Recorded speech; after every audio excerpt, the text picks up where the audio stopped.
I'm Federico Moramarco, and this is my son Stephen Moramarco. Hello, hello. And we Gennaro. are going to cook some food for you tonight.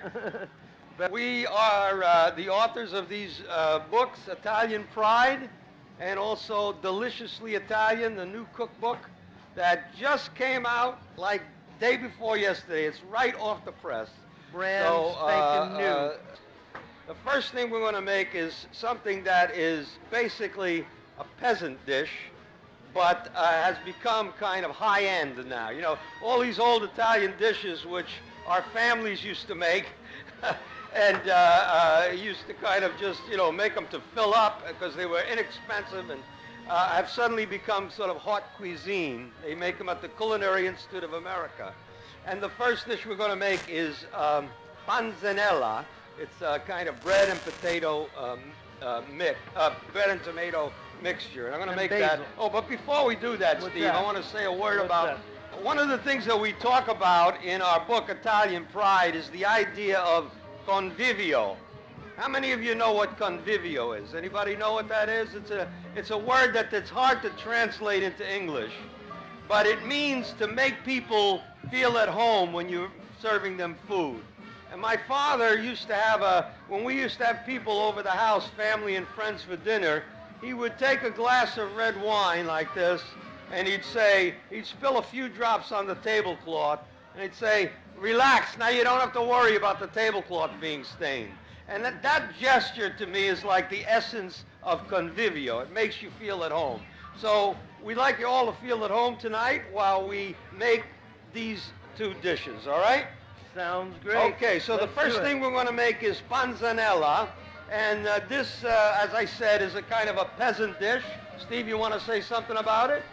Yeah, one of the main ingredients, most peasants can afford bread, so that's one of the staple ingredients. And the key to panzanella is you don't want fresh bread. You actually want a 2-day-old bread.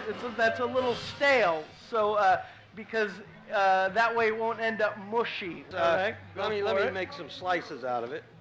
Make some slices like this. And then we cut it in cubes like this.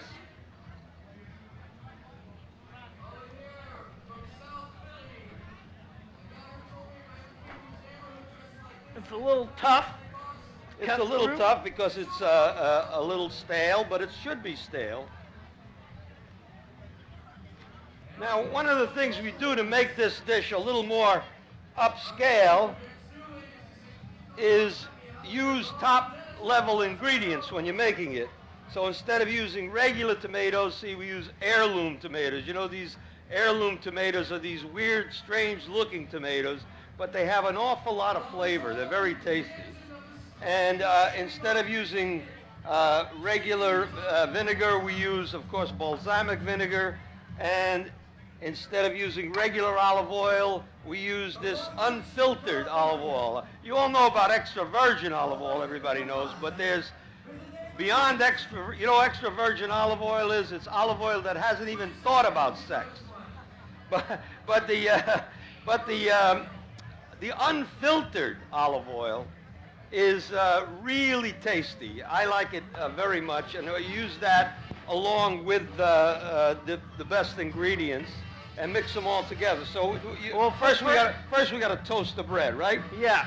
You take all the bread pieces, pop them in a pan,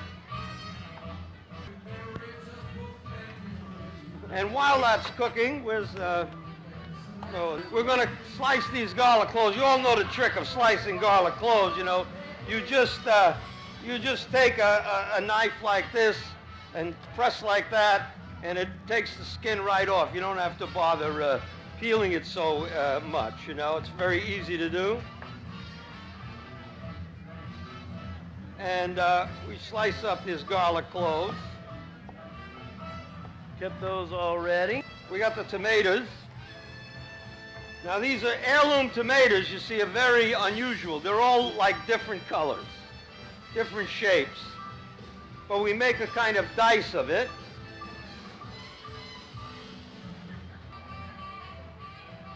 That looks good.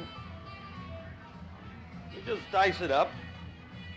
Okay, now we're gonna 2 basically tablespoons of olive oil and a little butter. do it the unscientific way.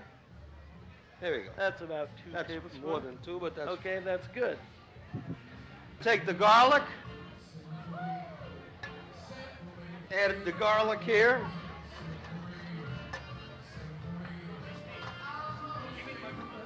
Very important when you're making garlic to not, as you know, not let the garlic burn or turn black or brown.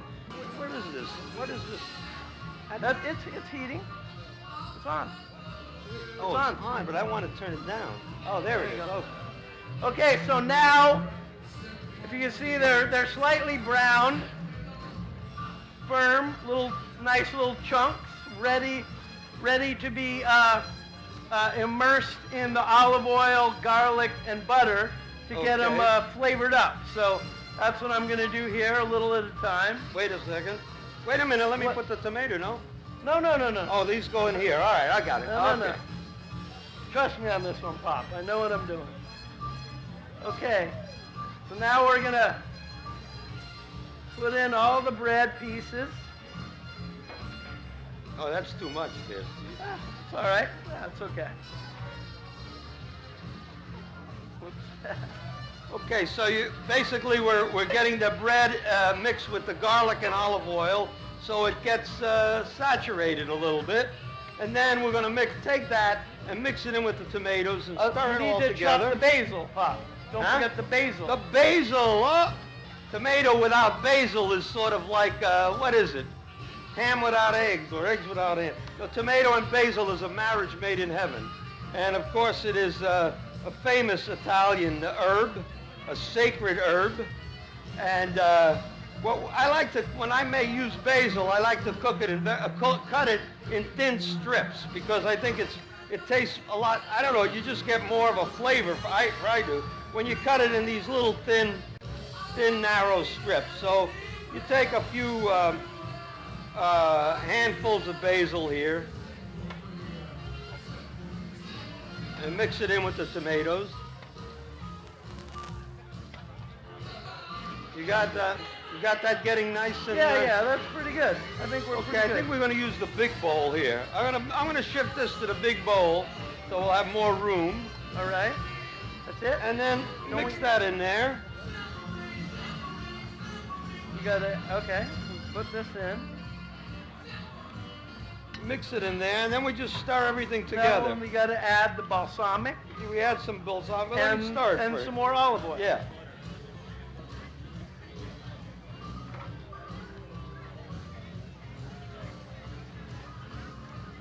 We'll take some more of this olive oil, half a cup of olive oil, so we just sort of estimate a half a cup.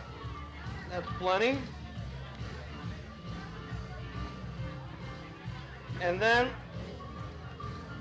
a little balsamic vinegar. Huh? Balsamic vinegar. How about a little balsamic in it? Not much, you know. You never use too much balsamic vinegar. We have that for a quarter cup. I'll have to estimate it, but that's plenty. Is that good? That's good. Yeah. Okay. Just to give it a nice little zing to the zang. Okay, we're stirring this up. It's very simple to do, obviously. That's why they liked it in the old country. The simple yet filling. Is that all the basil you add to it? Yeah, I could add some more. I feel like we need a little more basil. Oh.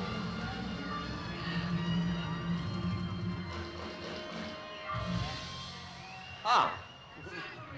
Now what we need to do is just set this aside over there and let the flavors mix together, all right?